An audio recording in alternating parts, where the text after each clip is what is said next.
Amen. Amen. Easter is a big deal, and I want to just echo what Will said about all of that. Lean in with us. God's doing a unique thing already in this season of the life of our church, and we'd love just to see that, take it to another level. And so jump in with us. We want that to go well, and it's a maximum participation sort of event, Easter is. Well, we all are craving more breathing room in our lives. Yes? Still craving it, but we've been in this series for 4 weeks, and I don't know that we've gotten any breathing room. Here's the thing, we're all craving breathing room in our lives, but when we look at our bank accounts or our calendars or our inboxes, and the reality that we only have 24 hours in a day and only 7 days in a week, it doesn't seem like breathing room is appearing in our lives anytime soon. But we've been defining breathing room as that space that exists between our load and our limits. Okay, that's generous, isn't it? Who's got that much breathing room? Tell me, just raise your hand when I get to your level of breathing room. Everybody? Toot, toot. Anybody here? Anybody here? Like, Ben, I'm carrying a load that's greater than my limits. I don't know what to do. What's amazing, we've been pushing for margin to be able to live in the space that God created for us. We've been pushing for that in this series, but some of us are trying to create margin not by decreasing our load, but by trying to increase our limits, because you're just like, Ben, I'm amazing. I am productive. I'm unlike any human being you've ever met. Ben, I am the prime age, whatever that age is. On 3, give me the prime age, like the ideal age. 1, 2, 3. I got 30 and 28. So don't be afraid. Like, what do you think that peak age of high production, energy, and a little bit of wisdom? 25. I don't have an answer. I just need some feedback. I think you need to be old enough to have a little bit of wisdom and young enough to have some energy left. You know what I'm saying? So wherever that is. But what people try to do is they try to push the limits away. They try to push back the limits. They try to be intelligent enough to push the limits away, or wealthy enough to push the limits away, or just a strong enough work ethic to push the limits away. And what I want to say to you this morning, though you might be one who has in the past cursed God for making you this way, one of God's greatest gifts to me and to you is that he made us limited human beings. You've never thought of your limits as a gift. I tend to not think of that, at least in the past, either. One of the greatest gifts God has ever given to me and to you is giving us limits. Do you know that without our limits, we wouldn't know God? Do you know that without our limits, we wouldn't depend on God? Do you know that without having limits, we would think we are God? And perhaps we would be if we were unlimited. And so what limits allow us to do is to press into knowing the God who actually is God. What limits allow us to do is find God's strength in the midst of our weakness, to find God's rest in the midst of our exhaustion. And what God wants to do is help you and I understand that, hey, I've gifted you with this, but I also have given you a pattern about how you should have intentional breathing room in your lives. And one of the things God instituted way back when is the principle of Sabbath. And last week we talked about the origins of Sabbath. Where did it begin? And it began when God finished his 6 days of creation work, and on day 7, God rested. But God did not rest because he had pulled 6 all-nighters making the world, though he could be exhausted by that if he wasn't God. God rested so that he might enjoy what he had produced. And then he said to his people in the 10 commandments, I believe it's commandment 4. Will, check me on that. I don't want to be Pharisee a heretic up here. But I believe it's commandment 4 when God said that we should obey and observe the Sabbath. That we should follow in his footsteps, that he modeled this for us. Now he commands it. But when God commands that we adhere to the Sabbath, he links it to the Israelites' release from their slavery for 400 years in Egypt. So the question you have to ask is, what does their getting out of slavery have to do with weekly observing 1 day of rest? It has everything to do with it. Remember what Sabbath is. Sabbath is me taking a day, or some time at least on a day, significant time, where I'm not working and I'm totally relying on God to work. What does that have to do with slavery and freedom? Everything. When they were enslaved in Egypt, did they work constantly for 400 years? I'm giving you the answer, but you have to watch. Did they work constantly for 400 years? Did they free themselves from slavery? No, it says that God, with a mighty hand and an outstretched arm, freed them from slavery. So what does freedom from slavery have to do with Sabbath? Everything. He said, work for those 6 days. And I know you never got a break under Pharaoh's rule, but on day 7, I want you to take a break as a reminder and a remembrance that you didn't pull yourself out of slavery in Egypt, and you aren't the one doing the heavy lifting right now in your lives. If you don't adhere, and I don't adhere to Sabbath, we will think it's entirely up to us, and that somehow we're holding the world up, or at least our own little world up, and God's like, no, obey the Sabbath. It's a gift from me to you. So we talked about the origins of Sabbath. This morning I want to talk about the heart and practice of Sabbath. What does it mean to be alive in 2016, trying to follow Jesus, right? With the tech boom that's happening. We are still in a boom. Some of you are like, I can't tell you, Ben. That'll be stock market information. I can't disclose that. And the real estate stuff that's been happening over the last several years in San Francisco, and all of the stuff of just work, go after it, go for it. There's more money than there's ever been out here. All of that stuff, what does it mean for us as followers of Jesus in 2016 here in the heart of San Francisco? Are we still under the law of Sabbath, or is Sabbath not a thing at all anymore? I want you, if you have a copy of the scriptures, to turn to Mark chapter 2. If you need a copy of the Bible, we'd love to just lift your hand. We'll get one to you, a small gift from us to you. Just keep your hands up until our great serving team passes those out. We'll start in Mark chapter 2, verse 23, but I want us to understand the heartbeat and the practice of Sabbath. And there are 2 encounters that Jesus has on the Sabbath, and these 2 encounters are recorded in 3 of the 4 Gospels. They're recorded in Matthew, in Mark, where we'll be, and in Luke. And in all 3 of these Gospels, they come back to back in terms of their stories. You need to know that they did not happen on the same Sabbath, even though the writing may not make that clear. They did not happen on the same Sabbath, but when Mark was writing and Matthew and Luke were writing, these 2 things went so together that they included them in back-to-back texts of narrative there. And so Mark chapter 2, verse 23, let's stand and look at this together.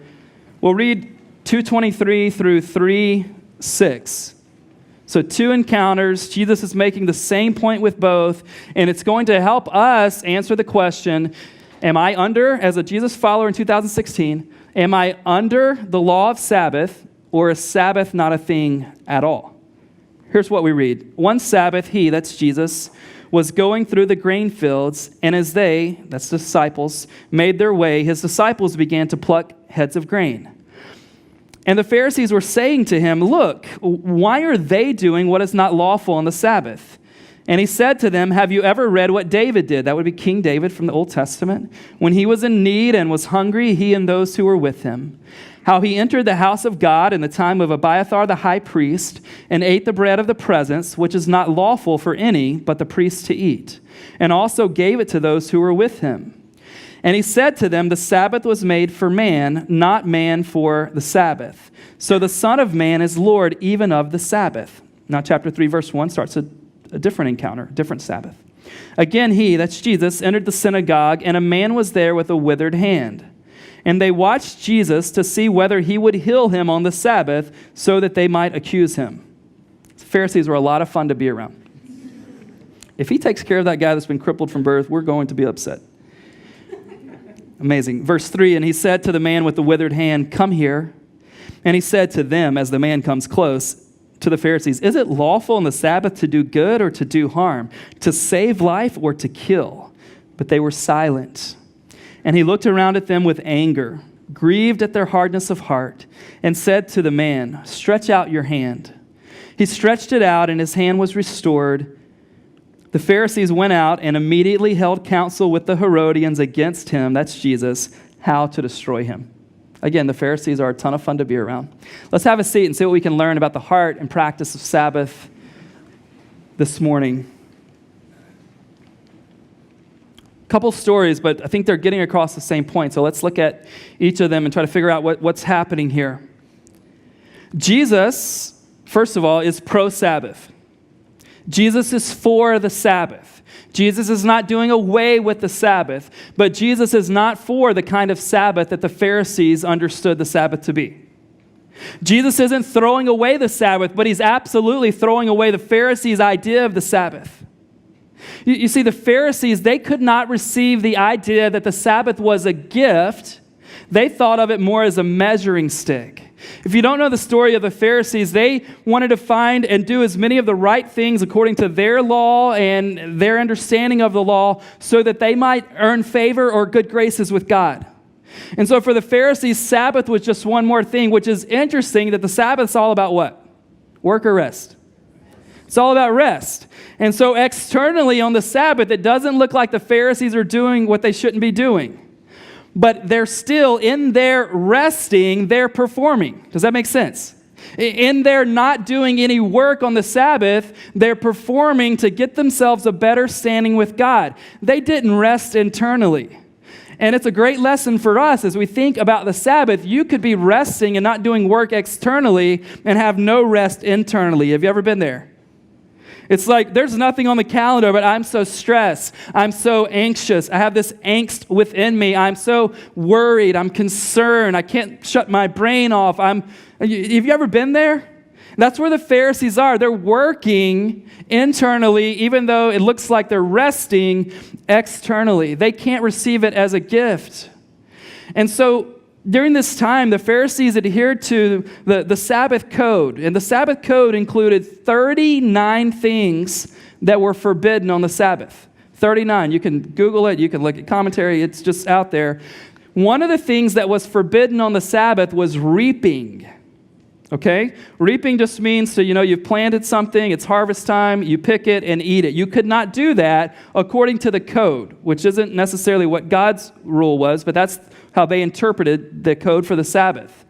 And so they say to Jesus, Jesus, why in the world are you letting your disciples do what's unlawful? They're not asking Jesus, is it unlawful? Do you see the question? They know it's wrong. And they see Jesus not doing anything. And so they say to Jesus, Jesus, why are you letting them do what's unlawful? And then Jesus gives this really deep, philosophical, like crazy, massive theological reason why. Do you know what it is? Because his disciples were hungry. Don't make the Bible so complicated. If you go and read Matthew's version, go read Luke's version, read between the lines here in Mark, there's one reason why Jesus was cool with them eating. They were hungry, but it gets to the heart of Sabbath. The heart of Sabbath is what? Replenishment, restoration, nourishment, filling what has gone empty. Does that make sense? So they're like, Jesus, teacher, tell us what's the big deal? The big deal is they were hungry, and Sabbath is about restoration. That's the big deal. Well, Jesus gets frustrated in this first encounter, but he goes beyond frustration in encounter 2. Would you agree? Some of you are haven't been a whole lot of church before. You're like, this Jesus gets angry? It's crazy, I know. Jesus isn't always your BFF, all right? He's not always your homeboy, no matter how cool the t-shirt is. Jesus gets angry. And here's how this whole thing goes. So a man comes in with a withered hand. And the Pharisees, verse 2, are watching Jesus because they know his reputation. They know that there's a good chance that he's going to help this man out. And they're infuriated by it, but they're looking forward to it because it will give them a valid reason to destroy Jesus. A valid reason. And Jesus knows what they're thinking. So he says to the man, come here. So the man with the withered hand on the Sabbath comes close to Jesus. Maybe he's beside him now. Maybe he's just right in front of him. And as the man comes close, Jesus asks the Pharisees this question. Is it lawful on the Sabbath to do good or to do harm? To save life or to kill? The Pharisees wanted an option C. So what's their response? What do the Pharisees say? Not a thing. They've been called out. Jesus says, is it to do good or to do harm? And now they realize that he's saying that they're doing harm, though they see it as their strict religious practice. Now, Jesus could have avoided conflict with the Pharisees, right? Some of you love conflict and you run to it. Like you get excited about that. Others of you run from it at all costs. There's got to be something in the middle for us, right? deal with it when we need to deal with it, but don't be excited about it. Jesus could have done at least two things I can think of to avoid conflict with the Pharisees. The first thing he could have done was to heal the man in private, right? Like, hey, after this is over, he could have done that. He could have found a place where no one could see him. The second thing, most likely that he could have done, most logical at least, is that he could have told the man to wait till tomorrow. Let me ask you a question. Just think about this. Would this man who has had this withered hand for a long time, would he have been ecstatic if Jesus said, come back tomorrow? Wouldn't you? You've had it your entire life. You can go another 24 hours, can you not? He would have been thrilled if Jesus said, hey, it's a Sabbath today, I can't do that. Because here's another one of the 39 prohibitions. You were prohibited from healing anyone unless their life was in danger. So that's two of the 39 things that were prohibited. One, reaping, which they claimed Jesus' disciples were doing. And number two, they said that you could only heal someone if their life was absolutely in danger. Was his life in danger? No. And he would have been thrilled to have come back the next day and had his hand healed. But Jesus wasn't cool with that. Jesus needed to make a point for his disciples and for this man and for the Pharisees and for those of us who would be sitting in this room on March the 6th, 2016, to understand the heart and practice of Sabbath. He's not doing away with Sabbath, but he's redefining it for us. And so he says to the man, stretch out your hand. And the man does what? He stretches out his hand, and his hand was restored. And then look what happens in verse 6. The Pharisees went out and immediately held counsel how to destroy Jesus. The Pharisees that do no work on the Sabbath call a business meeting, an impromptu business team meeting to figure out how to destroy the guy that's just healed this withered man's hand.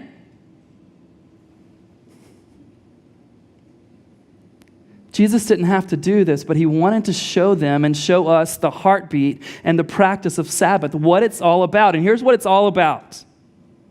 Here's what it's all about. Restoration trumps regulation. Restoration, the whole point of Sabbath, trumps regulation. In fact, God only has regulated Sabbath for the sake of what? Restoration. Restoration is dominant over regulation. We've got to get that into our hearts and our minds. It's not about checking something off the list. It's about receiving this gift of restoration from God himself. That's what it's about. If you want to see the heart of Sabbath, we've been talking about what it looks like, but here's what it is, verse 27 of chapter 2. Jesus said to them, the Sabbath was made for man, not man for the Sabbath. We need to unpack this and understand it, but you need to delight in this verse. Here's what he's saying. The Sabbath wasn't put out there so that you could check another religious item off your to-do list. You were not made to hold up the Sabbath. The Sabbath was made to hold you up. See it? Isn't it incredible? We're like, oh, I've got to quit working. I've got to make sure I do this. When God gives us commands, they are not so that we will just check something off the box and he'll finally be pleased and let us into heaven. God gives us commands so that he can gift us something and allow us to enjoy the freedom therein. So in verse 28, Jesus says, the Son of Man is even Lord over the Sabbath. What is he saying?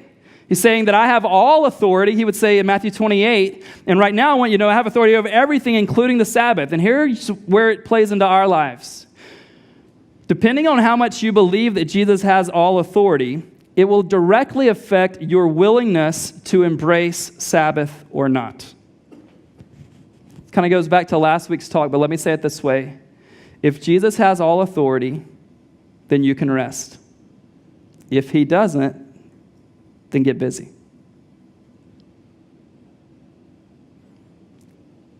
If he doesn't, then get busy. I don't know if you're willing to raise your hand on this, but I'll ask it anyway. Anyone ever feel guilty when you enjoy Sabbath time or days? Anybody besides me and 3 friends? Some of you are like, no, Ben, I'm lazy. I've inverted the 6-1 thing. I work a day, I'm resting 6, and then I work another day and do laundry that same day. It's amazing. Lots of us, at least some of us, we feel guilty when we observe the Sabbath. Shauna and I were on an airplane last night, and I was talking about this message to her. She said, I've got to tell you something. I said, all right. She said, it's rare. She works harder than I do. We've got 4 kids. She's a writer, blah, blah, blah. She's a hard worker, so let me preface it with that. But she said, sometimes when I'm at home and watching last week's episode of Downton Abbey, and I hear you come in, I turn it off and act like I've been working. I was like, now I know. I'm gonna come in quieter next time. But isn't that crazy that we feel guilty about enjoying ourselves occasionally? Let me spin it this way, as I've been thinking about it this week. We feel guilty for observing Sabbath when Jesus only wants us to feel guilty if we reject the Sabbath. Let me say it again. We tend to feel guilty about observing the Sabbath, but Jesus only wants us to feel guilty when we neglect and reject it. Isn't that interesting how that happens? We put that on ourselves. And we're not even bold enough at times to ask God for permission to enjoy the Sabbath, but you don't need to be. God's already commanded it. You don't need permission. It's like a command, a beneficial command. When God gives us commands, he does so for our good. Let me give you a couple of those things, and then I'll come back to Sabbath, just so you can see how it works holistically. When God urges us to spend time with him in the scriptures, reading his word, and in praying to him, listening to him, talking to him, we're not just doing it so we can check something off and say, God, aren't you happy? He wants us to do it for us, so that we know him, so that his word becomes a part of our life, so that we gain wisdom that we don't have on our own, no matter how brilliant you are or what your IQ says. When God commands throughout the scriptures that we give of our tithes and offerings, we're like, oh, he just wants to take my money. You're right. He had a hard time paying rent last month. God is really struggling. He's really in a difficult season. He's considering bankruptcy. He just needs you to prop him up a little bit. No, he wants us to give so that we learn how to trust, so that we break free from anxiety and a scarcity mindset, so that we join his work, that he's expanding the kingdom in San Francisco and the world. So when it comes to Sabbath, God isn't saying to you, do this for me. He's saying, look what I've done for you and what I'm doing for you. We think it's about restriction when really it's about gift and freedom and enjoyment. God's doing something for us. Well, what keeps us from observing the Sabbath in a regular kind of way? What keeps us from doing the Sabbath in a regular kind of way? Tim Keller, pastor of Redeemer Church in New York, gives 4 reasons, and then I want to add one of my own. First thing that keeps us from embracing Sabbath more than we do is that jobs are insecure. Jobs are insecure. Here's what he means by that. That if you take some time off from work, other people are going to work harder, and we tend to think they'll get the promotion and we'll get the pink slip.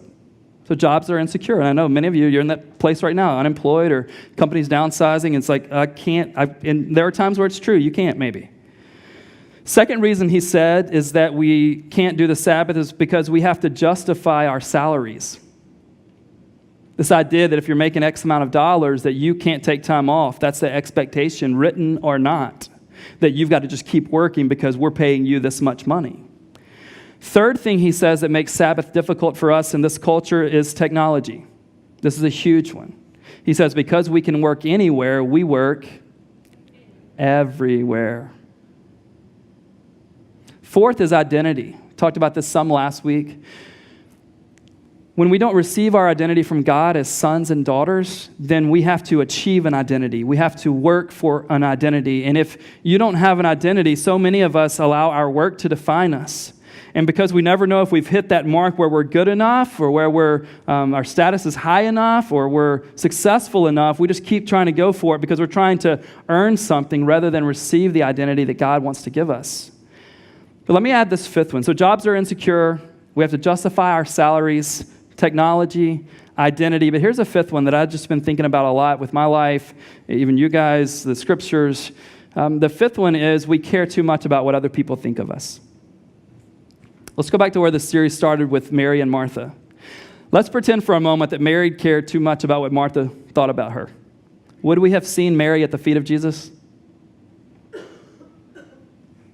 If she cared what Martha thought about her.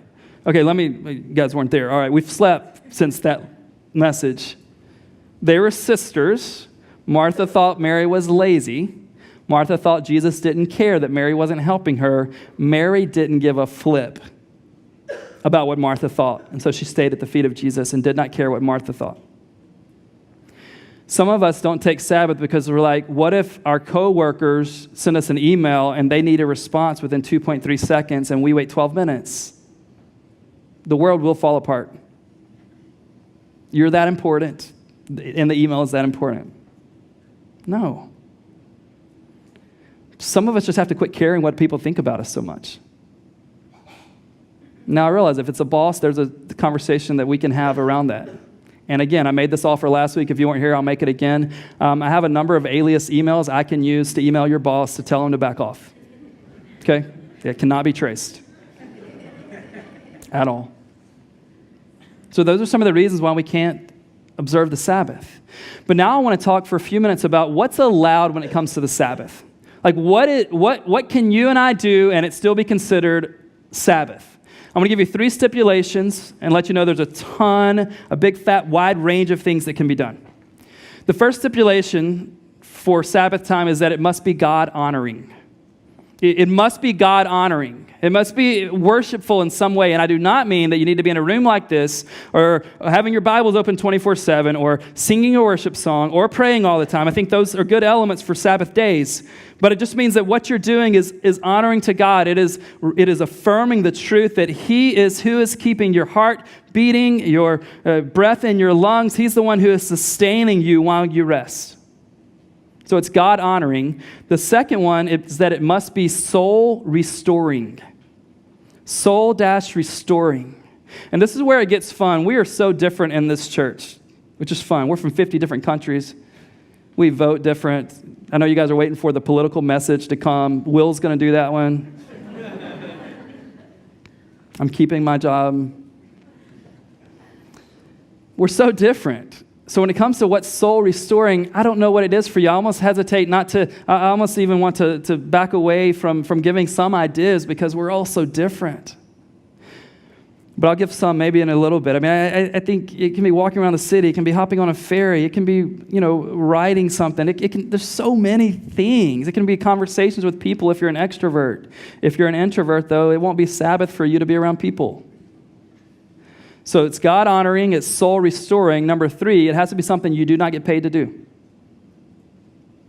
So on your Sabbath, you can go fishing unless you're a fisherman. On your Sabbath, you can write music unless you get paid to be a songwriter. On your Sabbath, you can cook a delicious meal unless you cook meals as your job. I know it can be fun, perhaps, to do something different that you don't get paid for.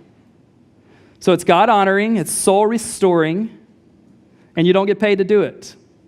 You see where there's sort of unlimited things that could be on the list? But it's got to honor God, and it's got to restore you. Now, there are some practical things we need to talk about because there are seasons for certain kinds of people where Sabbath is less likely, and we're already admitting it's hard, aren't we? All right, some of you, again, are like, no, Ben, I'm on the 1-6 plan, not the 6-1 plan. It's pretty awesome. Doesn't pay that great, but it's a fun way to live, living on love. Here's some practical things. There are some kinds of people who Sabbath becomes increasingly difficult for. One is new parents. New parents. Okay, guys, I'm leaving you out on this next one. It's actually new moms, okay? If you're a new mom, I know that you don't get sleep at night. I know you don't even want Sabbath. You just want 8 hours. I'm with you. Like 8 hours at night. You don't need it in the daytime. You just need 8 hours in one set time. I'm totally with you. But Sabbath for you literally might look like when that kid takes their big nap in the morning and the afternoon, rather than you going to do the laundry. If your husband gives you a problem, I've got emails for him too. Rather than you going to clean all the bottles, whatever it is, you can just say in a breath prayer to God as you fall asleep yourself, God, I'm trusting you to take care of the bottles. or my husband or call a service. God, I'm trusting you to take care of me. I'm exhausted, and I'm trusting you to take care of this little one. I think the little one's so dependent on me, but God, I know ultimately he or she's dependent on you. So I'm going to rest. If you're in the startup world, in the startup phase, Sabbath can be increasingly difficult, but let me give you something. I don't know if you can take this back to your leader, or hopefully you are the leader. It'd be good if you are the leader. Kill it for 6 days, but have the whole team take off that 7th day, whatever that day is. Go after it. And here's the thing. If you can't get it done in 6 consecutive 14-hour days, how do I break this to them? It's not going to work. It's not going to work. Even if productivity is your thing, I think even if you feel like there's so much you have to do, I need 7 16-hour days. Take that 7th one off, go in the 8th day ready to get after it again, because he's not just wanting us to rest from our work. Do you know that he's also wanting us to work from our rest? It's not just a one for the other. It keeps going. So we work and we rest from our work, and then we work from our rest, and we rest from our work, and we work from our rest. That's the whole idea. But there are seasons. If you're a CPA, Sabbath might be hard between now and April 15th. But circle some days at the end of April. Do some Sabbath catch-up. Have something to look forward to. That's part of the deal. Buchanan says in The Rest of God that Sabbath is an invitation at one and the same time to empty yourself and fill yourself. It's not one or the other. You're emptying yourself of, I've got to produce, I've got to check email, I've got to hold this thing together. You're emptying yourself of that, and you're filling yourself with reminders. No, God, you have this. No, God, you will sustain me. God, thank you for this rest. It's reminding me that you freed me, and I did not free myself from my sin. And then Ruth Haley Barton, who's written a lot on spiritual disciplines, she says this: Sabbath keeping is the primary discipline that helps us to live within the limits of our humanity and to honor God as our Creator. It's the primary discipline, she says, that helps us live within our limits and to honor God as our Creator. Some of us have been feeling guilty about the reality that we have limits, and we need to let that guilt go. And we need to let the guilt of enjoying the Sabbath go, because these are commands and they're the way that God made us. Do you realize when you loathe your limits, you're loathing the way that God created you? Do you realize when you reject the Sabbath, you're saying to God that you are godlike enough to take care of things yourself? Guys, we can let it go. We can let it go.